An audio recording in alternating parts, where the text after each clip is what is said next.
you guys, it's Arnold here from South African MMA, and in today's episode we're going to be chatting to Ayanda the Power Zwane. Ayanda, last year, the 29th of April, we watched you compete in a white-collar boxing event where you knocked out your opponent in spectacular fashion. A month later, you made your EFC debut, staying active throughout the year, racking up an impressive record of 4-2. How's it going? How are you feeling? And what does it mean to you to fight for the title coming the 10th of April? It feels like a dream. Come a long way in a short period of time. It hasn't hit me yet. I won't lie. It hasn't sunk in yet that I'm at this level right now. It's like a dream. Like yesterday, I was saying, man, I wish I can just be part of EFC. I wish I can come main events. I wish I can be on the main card, all main events. And here we are today. We're main eventing. Not only are we main eventing, we're fighting for a title. It's huge. I can say dreams do come true. Definitely. So, with that being said, Ayanda, tell us, who is Ayanda Zwane and why do they call you the Power? The Power. Funny because the name The Power, because I come from a rugby background. I used to play rugby a lot. I'm a rugby guy. So when I started MMA, my training partner, Go See the Future, who is now the bantamweight world champion at Brave. So I was grappling with a lot of power. I was a rugby player on the mat. So he was like, hey, not too much power, every day I was like, not too much power, not too much power, not too much power. It became a saying. I had my first fight, I was like, I need a name. You the future, I need a name. And then he said, The Power. From there, from nothing, from just a name, a simple name, to now being one of the, I can say, upcoming, soon to be a big name, The Power. So, Ayanda Zwane, just a down-to-earth guy, man. I love being down-to-earth, always smiling. But when it's time to handle business, it's time to handle business. Simple guy from KZN, moved down to Joburg with parents long time ago. Been down here for a long time now, schooled here, everything was down here. And like I said, man, a rugby player, had dreams of playing for the Bokkers.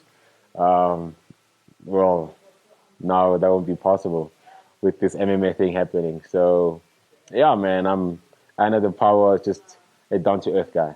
So from rugby to fighting, you being so efficient in your rugby career growing up, how would you say that translates into MMA with regards to the conditioning that you're used to, the grappling situations, obviously the endurance that you grow accustomed to as well? How does that factor in with regards to your current MMA regimen? For me, it's huge. I mean, I remember, firstly, I hated MMA. I never wanted to become an MMA fighter. Boxing, yeah, absolutely. I wanted to become a boxer. MMA, I never saw myself fighting MMA. So, MMA and rugby, look, rugby helped me a lot. Rugby is a very physical sport. So, transition from rugby to MMA, it was an easy thing to do. Because MMA, only thing that was hard at MMA was the ground, was the grappling. That's where the power is coming in. So everything else, man, from the takedowns to the stand-up, does get physical in the rugby field sometimes. So we were used to that. So rugby helped me a lot. Rugby actually, I can say rugby led me to be an MMA fighter. I can put it that way. Rugby took me off the streets. Look, your thing wasn't for rugby. I think I was going to be on the streets. So rugby saved me from a lot of things, a lot of bad things that could have happened, that would have happened if I wasn't involved in sports, specifically rugby. So having played rugby, look, I think, yeah, man, things happen for a reason. Playing rugby to now MMA, it's huge. Great. And then tell me, Ayanda, what motivates you and where do you draw inspiration from to pursue this MMA career of yours? I can say my brothers, man, my training partners. I've Luke Michael, who's now the middleweight champion. These are the guys I've trained with from day one when I walked in the doors. Luke Michael, Adam Speechley, Go See the Future, Eliza the King Kong. So these guys, man, to see and hear their stories and to see my story, to see how things are going, completely the same way. So, man, day in, day out, they inspire me to reach the highest because they've been in my shoes. They've done all of this before. They've gone through what I'm going through. And now they up there doing the most. So they play a huge factor, man. They play a huge, huge factor in my career. They keep me on my toes. They keep me going forward. So yeah, man, I can say it's honestly them. So soon we can also see you at the very top. Absolutely, absolutely. 100%. So you were slated to face Billy Oosthuizen, and unfortunately that fight fizzled out, but has now led to this. Do you believe it's destiny calling? I mean, you were slated to face Billy, things didn't work out, and you also competed in a tournament to the winner will then be facing Igor Cabeza, who's the current EFC featherweight champion. But now, as fate would have it, you are currently going to be fighting for the interim title, Yeah. which is essentially just as good. Some people may say it's not the real belt in it, but make no mistake, Roedie Roets is a tough opponent. This is virtually like the best of the best that you're going to be able to take away from it. So winning that title by beating someone like Roedie Roets would put you right up on top there. Exactly. Look, going to this fight, I see the belt, I see the title. For me, the title is a bonus. Having Roedie Roets' head on my resume is the key. I'm not going there to fight for a title. I'm going to fight for his head. That's what I'm going for. Title, that's a bonus, man. That's a celebration. I can say, cool. This is what I got for taking his head. I want the head. That his head means more to me than the title. I can have his head throughout my career. I have his head on my resume. I'm shooting through the roof. I have a belt. It's okay, you know. Yeah, I'm a champion, interim champion. It's okay. Anyone can be a champion if you really push it. But to have his head, that's the mission.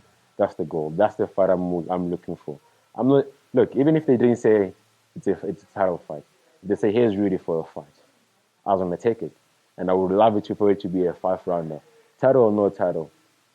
His head means more to me than the title, and best believe I will come back with his head with a shiny belt as a bonus. Best believe that. And due to your short rise to the top within EFC, a lot of people may see you as the underdog going into this fight with Roedie. Do you believe this takes off some of the pressure from you? Do you feel you're in a situation where you have nothing to lose, but rather everything to gain with the win over Roedie? Absolutely. I have nothing to lose in this fight. Roedie has everything to lose. Like, I'm an underdog. I'm just coming up the rankings, you know. Roedie loses to me. He lost to me. He has everything to lose. I take Roedie's head, which I'll do. It's over for him. He's been beaten by an underdog, someone that everybody considers, I don't know, just one of the fighters, you know. But I've always been an underdog. I've never seen myself as one of the top guys. I love being an underdog, man. I've been an underdog even before, out of MMA, you know. So we're used to this. This is what we live for, being underdogs. As an underdog, I can come up on top all the time. And look, it is what it is. Roedie Roets is the best out there. Fighting these guys puts me on a different level. Fighting these guys, which is my training camps, go different. Which means I improve as a fighter, I improve as a person as well. And beating these guys speaks volume. I think, in fact, I know this will be my best performance to date. And honestly speaking, I don't see him beating me. There's no way he beats me. Ground, I've been there. Stand up, I've been there. Whatever it is, I'm game. I'm training for an MMA fight. I'm not training to wrestle. I'm not training to grapple. I'm not training to strike. I'm training to fight. I'm training for a war. I'm training to come back with Roedie Roets' head, which will be accomplished, definitely. And Igor Cabeza says Roedie Roets' teammate, of course, and also a well-established superstar within the EFC landscape. Igor says he would love to unify the belt should he win against his teammate Roedie Roets, but he does not see it happening. So, with that being said, how would you like to respond to that? And if you would you mind looking into the camera and please direct it to both Roedie and Igor? Roedie, your head is coming with me on the 10th of October. Cabeza, I'll see you early next year. That's what I'm going to say. And then lastly, do you have a message for your fans? What can they expect at EFC 118 on the 10th of October? 10th of October, the power steps in. The power showcases the best performance to date. I'm coming for a fight. I'm coming for a war. I'm coming for blood. It's been a minute since there's been blood in that cage. So look, I'm bringing my best performance to date. I'm bringing this crazy fight. But most importantly, I'm going to work out with Roedie's head. That's the key. That's the aim. So best believe when I say expect the best, best out of myself and my teammates. Training has gone well. Camp has been amazing. I'm ready. I'll be first tomorrow. Look, I'm always ready. I'm always smiling. In there, outside, the power is coming for it.